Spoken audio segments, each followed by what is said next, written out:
Just cracked की series central civil services leave rules 1972 का part 3 और इसके अंदर हम पढ़ रहे हैं chapter number 3 grant of and return from leave. Rule number 14 application for leave. अगर किसी गवर्नमेंट सर्वेंट को लीव अप्लाई करनी है या फिर अपनी लीव एक्सटेंड करनी है, इन बोथ द केसेस उनको फॉर्म नंबर 1 भरना होगा। और वो फॉर्म नंबर 1 कहाँ पर दिया होगा?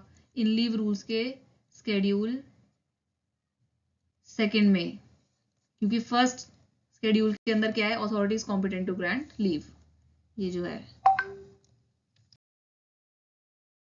ये देखो form 1 and where is this present? This is present in the second schedule to these rules. First schedule में क्या था? Authorities competent to grant leave, right?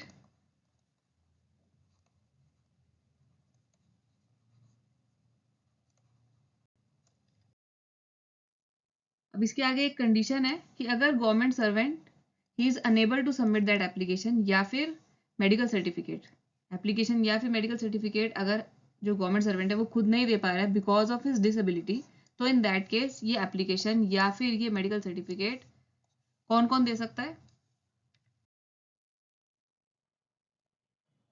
ये गवर्नमेंट सर्वेंट है जो ऑन अकाउंट ऑफ डिसेबिलिटी अपना मेडिकल सर्टिफिकेट या फिर leave application नहीं सबमिट कर पा रहे हैं, तो इन दैट केस या तो इनका स्पाउस, दिस इज स्पाउस, या फिर पेरेंट्स, या फिर चाइल्ड, या फिर सिबलिंग्स। लेकिन सिबलिंग्स और चाइल्ड के लिए जो कंडीशन है that is 18+। They must have attend the age of majority. अब इन सबके अलावा एक पर्सन और है, who is the limited guardian. और ये लिमिटेड गार्जियनशिप जो है वो असाइन होती है section number 14 of RPWD act 2016, ठीक है? और गवर्नमेंट सर्वेंट ने वो लिमिटेड गार्जियनशिप, यानी जिस गवर्नमेंट सर्वेंट की बात हो रही है उसने वो लिमिटेड गार्जियनशिप किसी को दी होनी चाहिए, तो in that case that limited guardian can also submit the application और medical certificate on the behalf of that government servant. Next point है लीव अकाउंट। इसके बारे में दो बात है, ये मेंटेन कैसे होता है और इसको कौन मेंटेन करता है। तो कैसे ये मेंटेन होता है उसके लिए है कि ये फॉर्म 2 के अंदर मेंटेन होता है।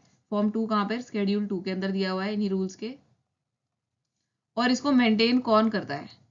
मेंटेन देखो, सपोज ये दो गवर्नमेंट सर्वेंट है, this is gazetted government servant and this is non gazetted. देखो जो गजेटेड गवर्नमेंट सर्वेंट है उनके केस में ऑडिट ऑफिसर, और नॉन गजेटेड गवर्नमेंट सर्वेंट्स के केस में head of office. These people will maintain the leave account of the government servants, ठीक है? बट यहाँ पर एक नोट है कि जो गजेटेड गवर्नमेंट सर्वेंट्स हैं उनकी पे एंड अलाउंसेस अगर ड्रॉन एंड डिसबर्स की जाती है हेड ऑफ ऑफिस के द्वारा ही, तो in that case head of office ही इनकी सर्विस बुक के अंदर जो लीव अकाउंट है उसको मेंटेन करेगा, ठीक है? तो ये this is very important from the point of view of exam. इसके अंदर से एमसीक्यू बन सकता है। This is the leave account जो कि फॉर्म 2 के अंदर दिया हुआ है। यहीं से याद कर लेते हैं कि फॉर्म 1 के अंदर क्या था? फॉर्म 1 के अंदर था एप्लीकेशन फॉर लीव, और ये दोनों फॉर्म्स कहाँ पर है? ये दोनों फॉर्म्स हैं शेड्यूल 2 के अंदर। Point number 16 is verification of title to leave. This is the government servant, this is the competent authority to grant leave. तो कॉम्पिटेंट अथॉरिटी गवर्नमेंट सर्वेंट को तब तक लीव नहीं ग्रांट कर पाएंगी जब तक कॉम्पिटेंट अथॉरिटी को ये ना पता हो कि भाई इनके लीव बैलेंस में लीव बची कितनी है। और कौन बताएगा ये कि इनके बैलेंस के अंदर कितनी लीव बची है? वो बताएंगे वो ऑफिसर्स जो कि इनका लीव अकाउंट मेंटेन करते हैं, ठीक है? जो कि गजेटेड गवर्नमेंट सर्वेंट के केस में ऑडिट ऑफिसर, नॉन गजेटेड के केस में हेड ऑफ ऑफिस है।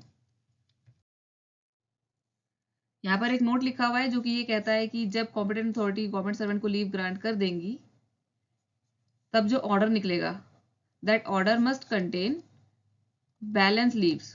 सपोज गवर्नमेंट सर्वेंट ने ईएल या फिर एचपीएल अप्लाई की है, तो ऑर्डर के अंदर क्या होता है? ऑर्डर के अंदर होगा इसका ड्यूरेशन, कितनी ड्यूरेशन के लिए जो लीव है उसको ग्रांट हुई है, और ऑर्डर के अंदर ये भी लिखा होगा कि कितनी बैलेंस लीव है जो कि now has left at the credit of the government servant.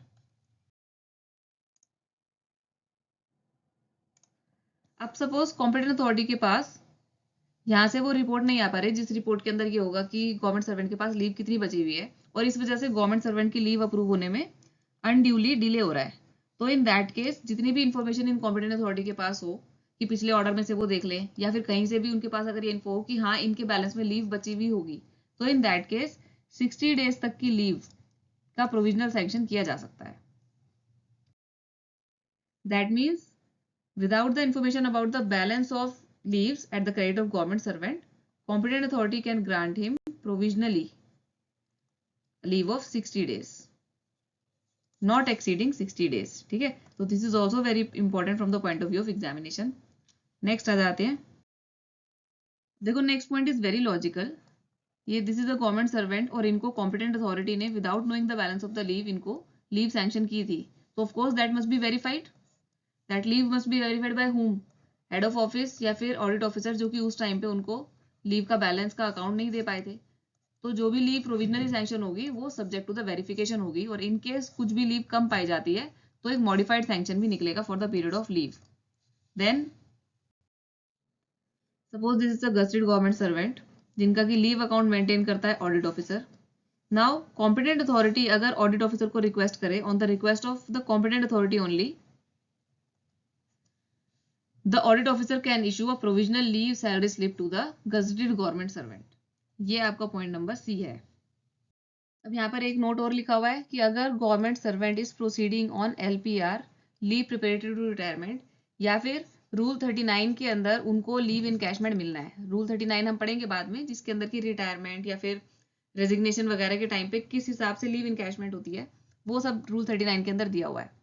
तो अगर government servant is proceeding on LPR या फिर उनको लीव इनकैशमेंट मिलने वाला है according to rule 39, in that case उस गवर्नमेंट सर्वेंट को एक अंडरटेकिंग देनी होगी कि अगर कोई अमाउंट उनको एक्स्ट्रा पे हो जाती है तो इन दैट केस रिकवरी भी होगी। Next is rule number 17।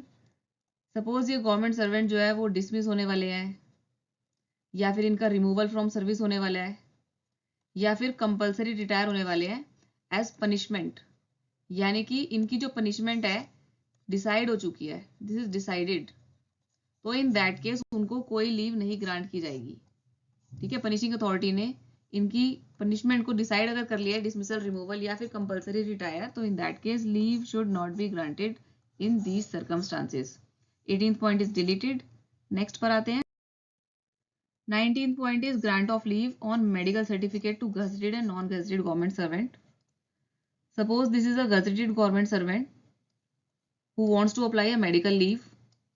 First thing इसके अंदर important है कि medical leave अप्लाई करने के लिए फॉर्म 1 जिसमें कि लीव अप्लाई करनी है, उसके साथ एक फॉर्म 3 भी देना होगा विच इज मेडिकल सर्टिफिकेट का फॉर्म। अब ये मेडिकल सर्टिफिकेट देगा कौन? अगर गवर्नमेंट सर्वेंट सीजीएचएस बेनिफिशियरी है तो सीजीएचएस डॉक्टर दे। अगर गवर्नमेंट सर्वेंट सीजीएचएस बेनिफिशियरी नहीं है तो ऑथराइज मेडिकल अटेंडेंट, जो कि सीएसएमए रूल्स के अंदर अपॉइंट किए जाते हैं, उनका मेडिकल सर्टिफिकेट चलेगा।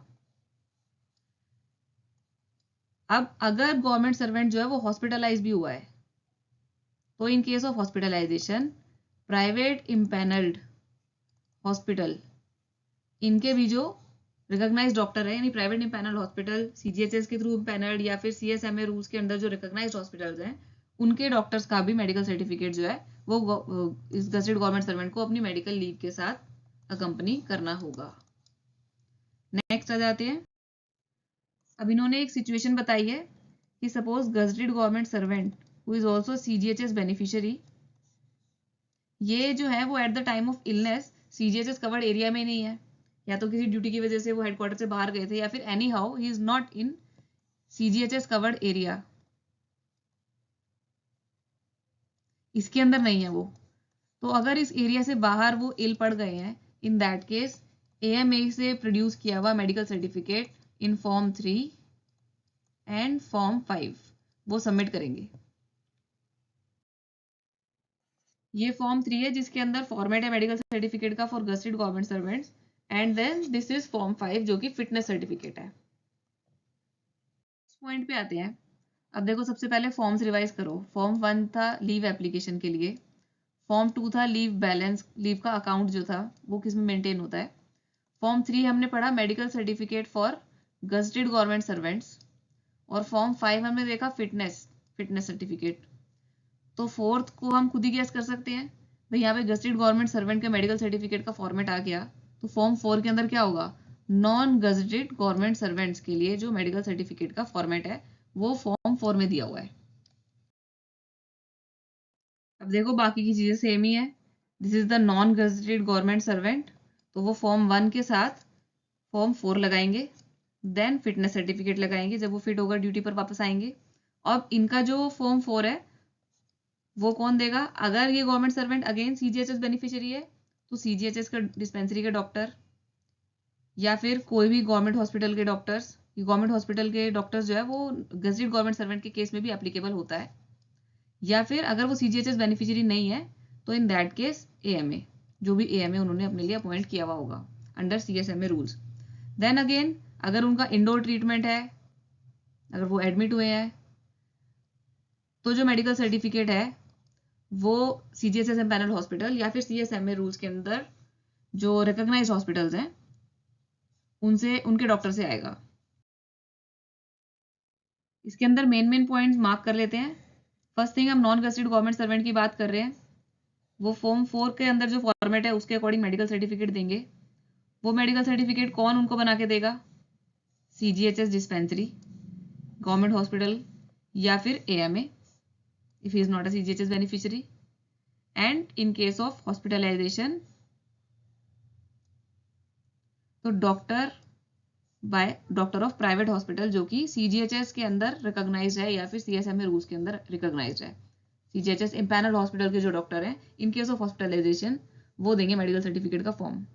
नेक्स्ट में एक कंडीशन दी हुई है, provided that suppose this is a non gazetted government servant plus he is also a CGHS beneficiary. तो अभी हमने पीछे पढ़ा कि भाई फॉर्म 4 के अंडर मेडिकल सर्टिफिकेट इनको देना होगा जो कि बनाएगा सीजीएचएस डिस्पेंसरी के डॉक्टर्स या फिर गवर्नमेंट हॉस्पिटल के डॉक्टर्स। एंड अगर ये नॉन सीजीएचएस हैं, ये जो गवर्नमेंट एम्प्लॉई है, तो इन दैट केस एएमए बनाता है यही medical certificate in case of non CGHS. ठीक है, ये तो हमने पीछे पढ़ा। अब इसके अंदर अब अगर ये एम्प्लॉय किसी नॉन सीजीएचएस एरिया में है और वहां पर बीमार पड़ जाते हैं, ठीक है, इन दैट केस जैसे हमने गजेटेड गवर्नमेंट सर्वेंट के लिए पढ़ा था कि एएमए से वो रजिस्टर्ड एएमए से वो मेडिकल सर्टिफिकेट बनवा सकते हैं। कौन सा मेडिकल सर्टिफिकेट, भाई फॉर्म 4 की बात कर रही हूँ मैं, प्लस फॉर्म 5 जो कि होता है fitness certificate, this is medical certificate, है ना। तो अब यहाँ पर बस एक कंडीशन डिफरेंट है जो कि गजेटेड गवर्नमेंट सर्वेंट के मेडिकल सर्टिफिकेट के केस में नहीं थी, कि एएमए अगर सपोज 8 किलोमीटर के रेडियस में नहीं है, suppose this is the government servant and 8 kilometre के रेडियस के अंदर अगर एएमए प्रेजेंट है, ठीक है, तो वो तो उससे बनवाएंगे। बट अगर वो गवर्नमेंट सर्वेंट ऐसे किसी जगह पर है जिसके 8 किलोमीटर के रेडियस के अंदर एएमए नहीं है, तो in that case he is allowed to get the medical certificate from a registered medical practitioner, जिसको कि कह सकते हैं नॉर्मल डॉक्टर से, MBBS doctor, MBBS doctor who has registered under Medical Council of India. अब इसके अंदर एक चीज और लिखी हुई है, अगर इन केस मेडिकल सर्टिफिकेट या फिटनेस सर्टिफिकेट सीजीएचएस या फिर एएमए से लेने में दिक्कत हो रही है किसी भी वजह से, बिकॉज उनकी नेचर ऑफ इलनेस ऐसी है कि वो नहीं जा सकते उस टाइम पे सीजीएचएस डिस्पेंसरी या गवर्नमेंट हॉस्पिटल या फिर एएमए से उस टाइम पे नहीं ले सकते, इन दैट केस भी डॉक्टर्स के लिए अलाउड है। यानी ये सारी कंडीशन के अंदर भी अगर government servant is unable to get certificate from either CGHS या फिर एएमए, तो in that case he is allowed to get it from MBBS doctor who is registered under Medical Council of India. Means doctor की बात ही कर रही हूँ मैं यहाँ पे। फाइन, नेक्स्ट आ जाते हैं। बाद यहाँ पर एक नोट है जिसके according a non gazetted government servant, जहां पर भी वो इलाज ले रहे हैं, to which the state to which he proceeds for treatment, जहां पर भी उनका इलाज हो रहा है वहां पर का आयुर्वेदिक, यूनानी, होम्योपैथिक, देन डेंटिस्ट या फिर ऑनररी मेडिकल ऑफिसर, ठीक है, हियर इट इज आयुर्वेदिक, यूनानी, होम्योपैथिक, डेंटिस्ट या फिर ऑनररी मेडिकल ऑफिसर, इनका दिया हुआ medical certificate in Form 4 is also accepted and subject to the condition यहाँ पर provided. इस कंडीशन में बस वो इतना बता रहे हैं कि ये जो भी सर्टिफिकेट देंगे, ये सारे मेडिकल ऑफिसर्स जो भी सर्टिफिकेट देंगे और ये जिस भी स्टेट के अंदर होंगे, उनके स्टेट के एम्प्लॉयज के लिए भी वो जो मेडिकल सर्टिफिकेट है वो चलना चाहिए. अगर वो स्टेट के एम्प्लॉयज यानी स्टेट गवर्नमेंट के एम्प्लॉयज के लिए चलता है तो वो सेंट्रल गवर्नमेंट के एम्प्लॉयज के लिए भी चलेगा. ठीक है, कोई बहुत इंपॉर्टेंट कंडीशन नहीं है, बट स्टिल यहाँ पर लिखी है तो I have just told you. Next point है कि suppose is a government servant, अब गस्टेड नॉन गस्टेड की बात नहीं कर रहे हैं हम, and he has acquired a disability. In this case पहली बात तो फॉर्म नंबर 3A भरना होगा. कौन बनाएगा इसको? कोई medical authority of course. And medical authority will indicate 3 things about disability in this form. First thing, the nature. Second thing, the date when it occurred. And third thing is prospects. Prospects is that कि क्या ये government servant weather he will B fit, कि क्या वो कुछ time में completely fit हो पाएंगे टू रिज्यूम ड्यूटीज, या फिर he will remain unfit permanently, यानी the disability he has acquired is permanent. और अगर ऐसी कंडीशन है कि ही विल बी अनफिट या फिर परमानेंटली इनकैपेसिटेटेड, तो ये बहुत ही क्लियरली लिखा होना चाहिए उनके मेडिकल सर्टिफिकेट पे, यानी फॉर्म नंबर 3A में. If not categorically state. ठीक है, नेक्स्ट पॉइंट पे आते हैं. अब पीछे हमने पढ़ा कि ये जो फॉर्म 3A है जिसके अंदर ये तीनों बातें बतानी है, वो एक मेडिकल अथॉरिटी बताएगी. 2A के अंदर इस मेडिकल अथॉरिटी को डिफाइन किया गया है कि कौन कौन सी मेडिकल अथॉरिटीज हैं जो कि ये सर्टिफिकेट बना सकती हैं, कि उसको डिसेबिलिटी हो गई है एंड देन डिसेबिलिटीज कि भाई वो फिट हो पाएगा या नहीं भी हो पाएगा, तो ये सारी चीज़ें कौन सर्टिफाई कर पाएगा या who is authorised to certify this. तो इसके अंदर है CGHS के डॉक्टर्स, गवर्नमेंट हॉस्पिटल के doctors, specialists, but specialist of government hospitals only. And then अगर ये disability, if this is multiple disability, भाई मल्टीपल डिसेबिलिटी को चेक करने के लिए एक बोर्ड बैठता है, तो medical board again in the government hospital. ठीक है, अब नेक्स्ट इज 2B. किसी भी गवर्नमेंट सर्वेंट को अगर इन डॉक्टर से ये मेडिकल सर्टिफिकेट बनवाना है तो उनको हेड ऑफ ऑफिस से कोई रेफरेंस की जरूरत नहीं है, कोई लेटर लेकर आने की जरूरत नहीं है इनके पास. ये डायरेक्टली उसकी डिसेबिलिटी को देख के एक डिसेबिलिटी सर्टिफिकेट या फिर जो भी रिपोर्ट है इनकी फॉर्म 3A के अंदर वो बना सकते हैं without any reference from head of office और any other authority. Next point है कि अगर किसी गवर्नमेंट सर्वेंट ने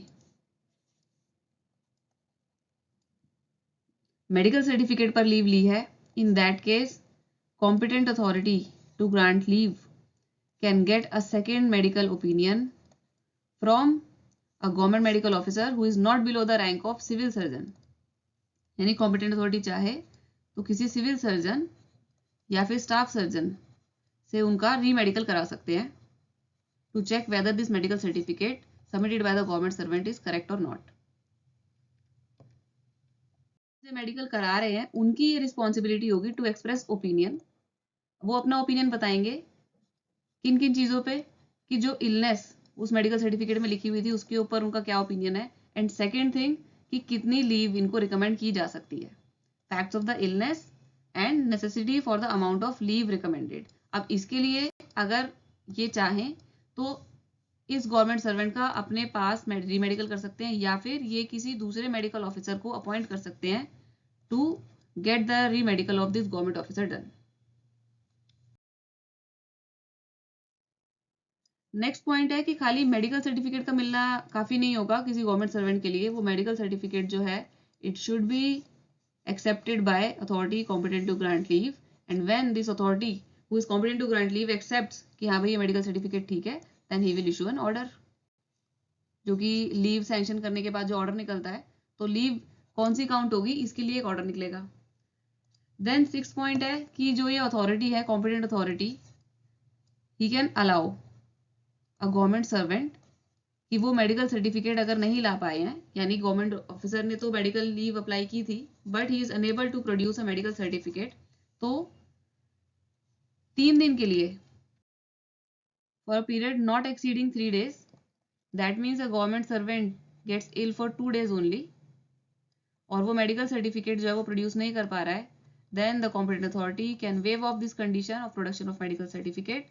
इन दिस केस जो भी उसकी लीव होगी उसको लीव ऑन मेडिकल सर्टिफिकेट ना बोल के उसको बोलेंगे leave other than on medical grounds, और वो दूसरे अकाउंट से डेबिट होगी।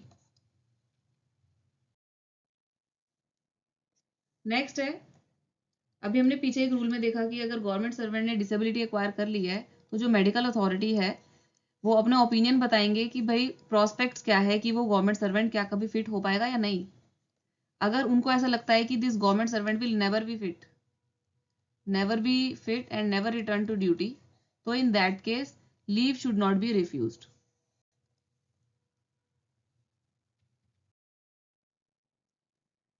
नेक्स्ट पॉइंट में एक सिचुएशन दी हुई है कि अगर कोई मेडिकल अथॉरिटी 100% श्योर नहीं है, अभी श्योर नहीं है क्योंकि डिसेबिलिटी को आए हुए ज़्यादा टाइम नहीं हुआ है, तो मेडिकल अथॉरिटी देखना चाह रही है, उस डिसेबिलिटी को ऑब्जर्व करना चाह रही हो सकती है टू बी श्योर कि क्या गवर्नमेंट सर्वेंट कभी भी फिट हो पाएगा या नहीं हो पाएगा।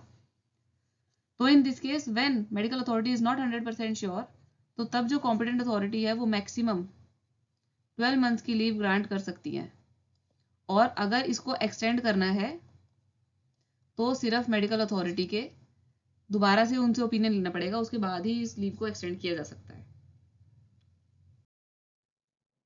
नेक्स्ट रूल में एक बहुत बेसिक सी बात उन्होंने बताई है कि जो मेडिकल अथॉरिटी है उन्होंने मेडिकल सर्टिफिकेट दे दिया है in form 3A। Form 3A के अंदर कौन सा मेडिकल सर्टिफिकेट था, पहली बात तो ये पता रहना चाहिए। डिसेबिलिटी अगर किसी गवर्नमेंट सर्वेंट ने एक्वायर की है तो उससे रिलेटेड जो फॉर्म था वो फॉर्म 3A है, जो कि कोई मेडिकल अथॉरिटी भरेगी। कौन सी मेडिकल अथॉरिटी भरेगी वो हम पीछे पढ़ चुके हैं कि CGHS डॉक्टर या फिर मेडिकल बोर्ड या फिर specialist in government hospital, what ever, ये हमने पीछे पढ़ लिया।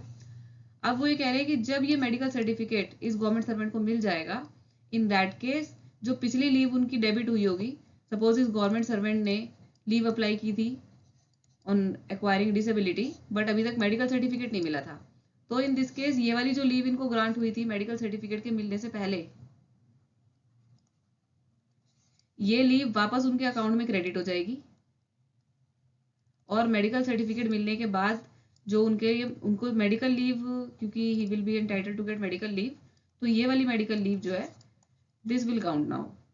जो इससे पहले जो भी लीव लेकर वो गया होगा वो वाली लीव वापस क्रेडिट हो जाएगी, that will be remitted back to the leave account, and medical certificate मिलने के बाद जो लीव ग्रांट हुई है वो leave will be the final leave for that government servant.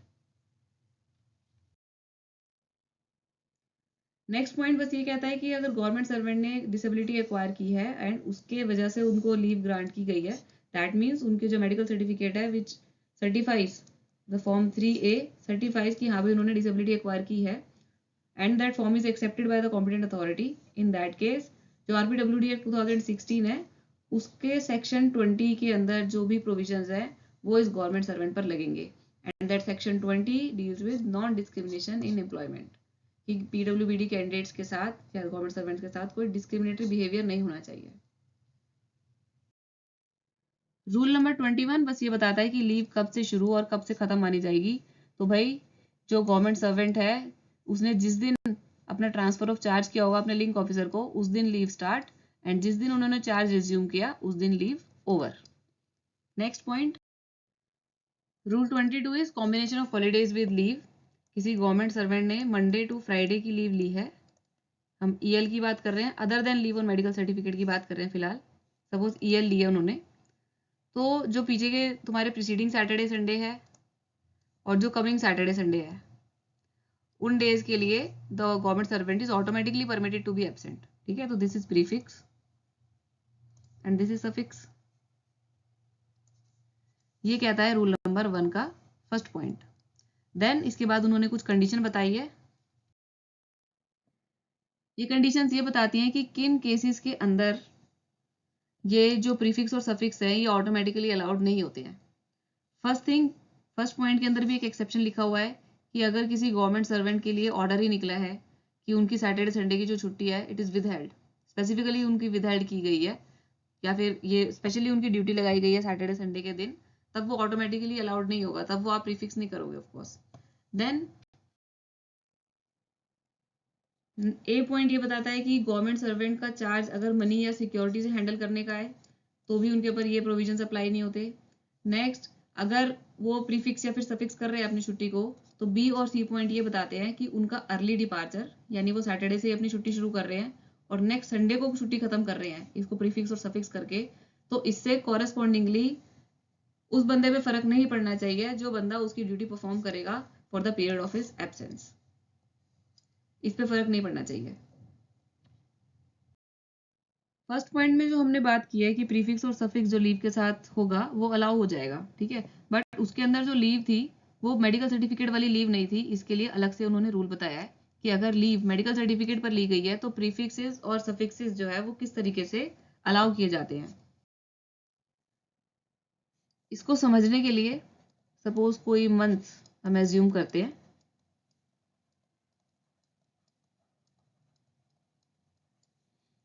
ये सारा वीकडे है, मंडे टू फ्राइडे, ये वीकेंड है। अब एक बात तो यह है कि ये वाली जो प्रीफिक्सेस और सफिक्सेस हैं दीज आर अलाउड। अभी जो हमने पीछे पढ़ा कि हाँ ये अलाउड तो है ही, अब चाहे वो छुट्टी मेडिकल सर्टिफिकेट पर है, चाहे वो ईएल है, चाहे वो कोई सी भी है, तो these are allowed. Normal cases में तो ये अलाउड होते हैं प्रीफिक्स और सफिक्स, बट मेडिकल सर्टिफिकेट के केस में बस एक एक्सेप्शन उन्होंने बताई है जो कि नॉर्मल लीव से डिफरेंट केस है, कि अगर गवर्नमेंट सर्वेंट को थर्ड को मेडिकली अनवेल का सर्टिफिकेट मिलता है डॉक्टर से, मेडिकली अनवेल, तो इन दिस केस ये छुट्टियां अलाउड हैं, बट ये these will be treated as a part of leave.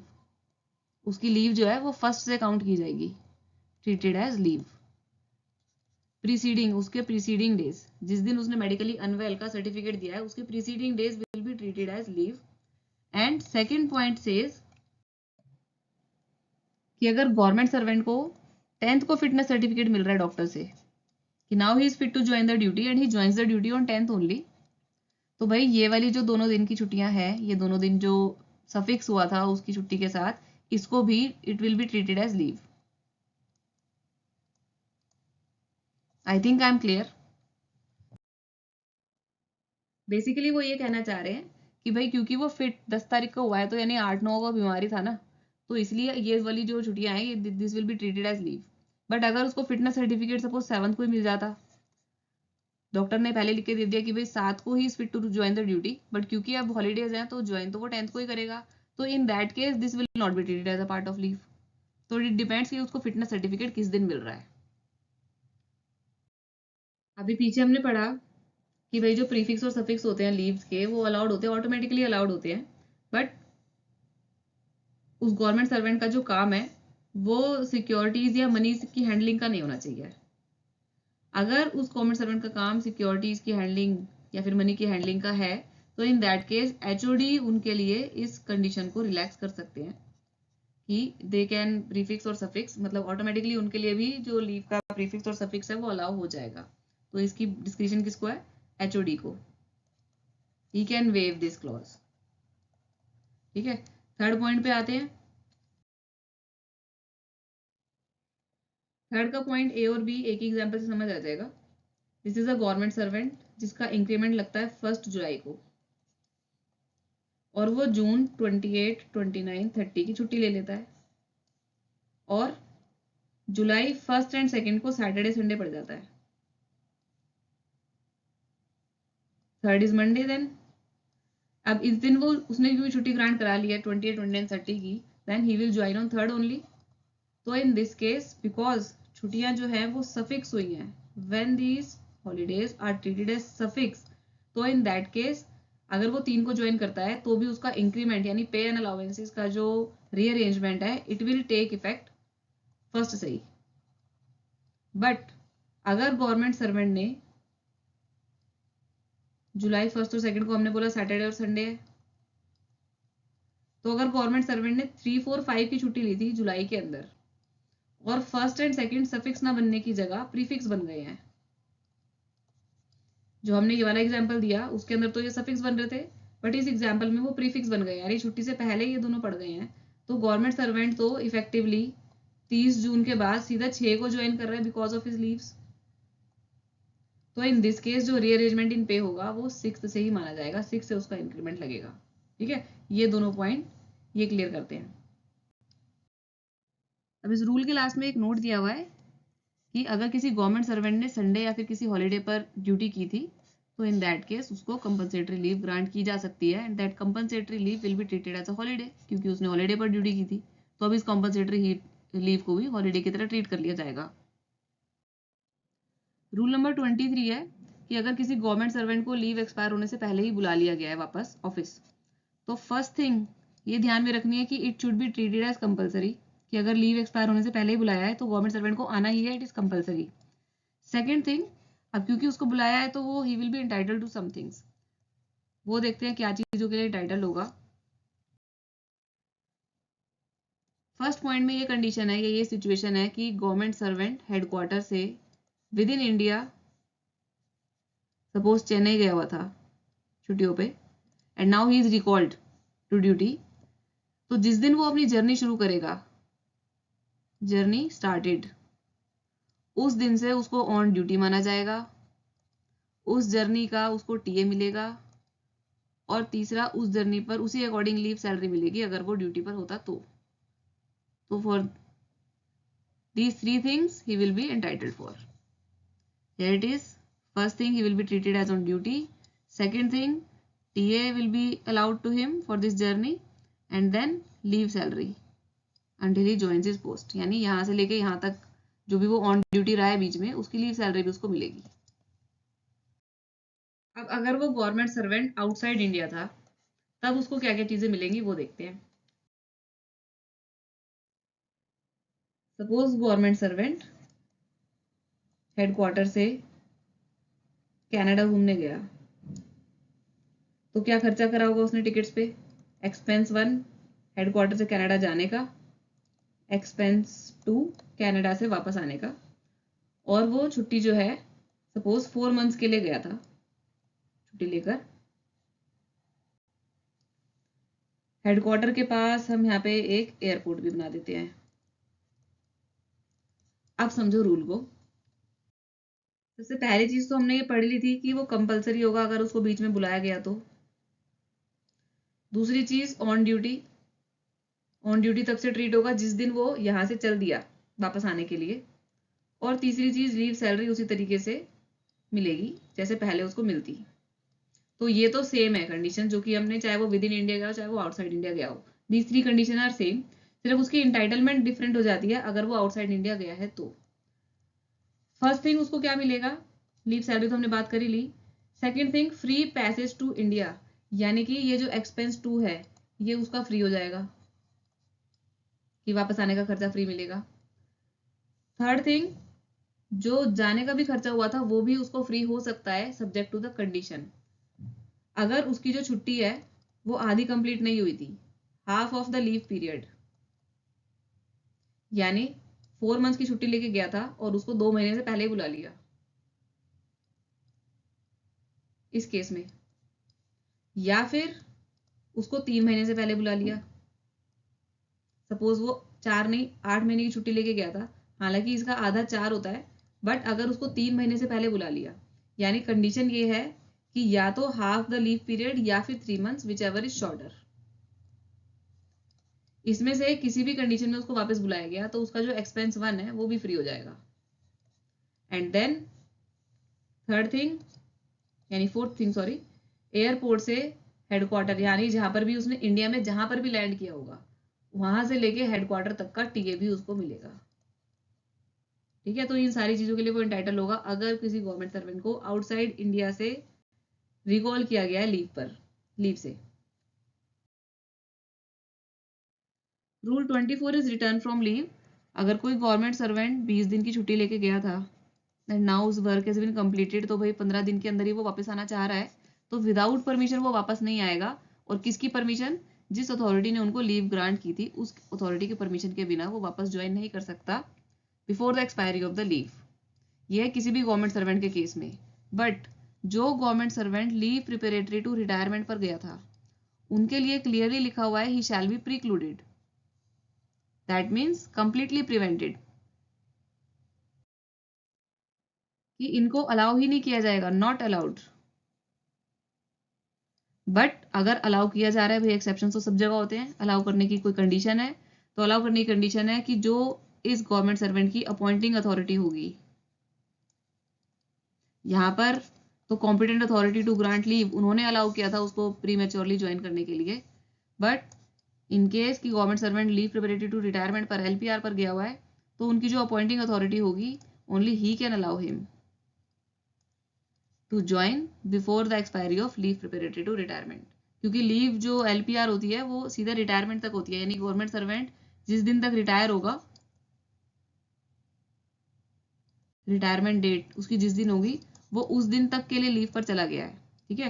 तो उससे पहले अब वो वापस आना चाह रहा है, अपनी ड्यूटी ज्वाइन करना चाह रहा है, तो बिना अपॉइंटिंग अथॉरिटी की परमिशन से, बिना उनके कंसेंट के वो वापस ज्वाइन नहीं कर पाएगा। थर्ड पॉइंट है, अगर गवर्नमेंट सर्वेंट मेडिकल सर्टिफिकेट पर छुट्टी पर गया है तो तब भी जब तक वो फिटनेस सर्टिफिकेट नहीं लेकर आएगा फॉर्म 5 के अंदर तब तक वो वापस ड्यूटी पर नहीं आ सकता। इसके सेकंड पॉइंट के अंदर है गस्टेड गवर्नमेंट ऑफिसर्स के केस में जो फिटनेस सर्टिफिकेट है वो मेडिकल बोर्ड से दिया होना चाहिए, यानी कि फॉर्म 5 के अंदर जो फिटनेस सर्टिफिकेट है it is mandatory to join the duty. Fine. अब जो गजेटेड गवर्नमेंट सर्वेंट है उनको ये फिटनेस सर्टिफिकेट लेना है मेडिकल बोर्ड से, लेकिन दो एक्सेप्शंस है कि वो मेडिकल बोर्ड से चाहे तो फिटनेस सर्टिफिकेट ना ले, नॉर्मल डॉक्टर से ले ले। तो वो दो एक्सेप्शंस ये हैं कि या तो उनकी लीव जो है वो 3 मंथ से कम की हो, 3 मंथ्स एंड लेस, तब उनको डिस्पेंस किया जा सकता है कि भाई मेडिकल बोर्ड से ना ले वो फिटनेस सर्टिफिकेट। सेकेंड थिंग, अगर 3 मंथ से ज़्यादा की लीव है या फिर एक्सटेंड करके 3 महीने से ज़्यादा की बन गई है और जो मेडिकल बोर्ड है उसी ने स्टेट कर दिया है कि उनको अपीयर होने की कोई ज़रूरत नहीं है, government servant need not appear before medical board for obtaining the certificate, तो यानी मेडिकल बोर्ड ने खुद ही मना कर दिया कि उनको ज़रूरत नहीं है, तो इन दैट केस ऑल्सो वो बिना मेडिकल बोर्ड के फिटनेस सर्टिफिकेट दिए नॉर्मल फिटनेस सर्टिफिकेट पर भी जो ऑफिस है वो ज्वाइन कर सकते हैं। अब अगर वो मेडिकल बोर्ड का फिटनेस सर्टिफिकेट नहीं देंगे तो किसका दे रहे हैं? CMO का, DMO का, district medical officer, civil surgeon, staff surgeon या फिर इनके इक्विवेलेंट कोई भी मेडिकल ऑफिसर का जो मेडिकल फिटनेस सर्टिफिकेट है वो चल जाएगा। नेक्स्ट,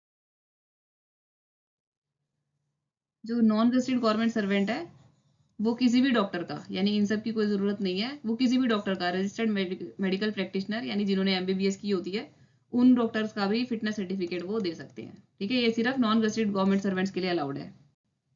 इस रूल के लास्ट पॉइंट में बस ये है कि अगर गवर्नमेंट सर्वेंट जो कि after medical certificate return to duty होती है तो जो अथॉरिटी है then he makes the specified order कि वो उसी पोस्ट को होल्ड करेंगे जिस पोस्ट को उन्होंने उसके लीव पे जाने से पहले होल्ड किया हुआ था, ठीक है। तो इस ऑर्डर का वो वेट करेंगे जो गवर्नमेंट सर्वेंट है जो कि मेडिकल सर्टिफिकेट के बाद रिटर्न टू ड्यूटी होते हैं। इसके बाद एक नोट और है यहाँ पे कि अगर TB से कोई government servant is suffering and he is allowed to resume duty on the basis of fitness certificate तो उनको कोई लाइट वर्क की सीट दी जा सकती है।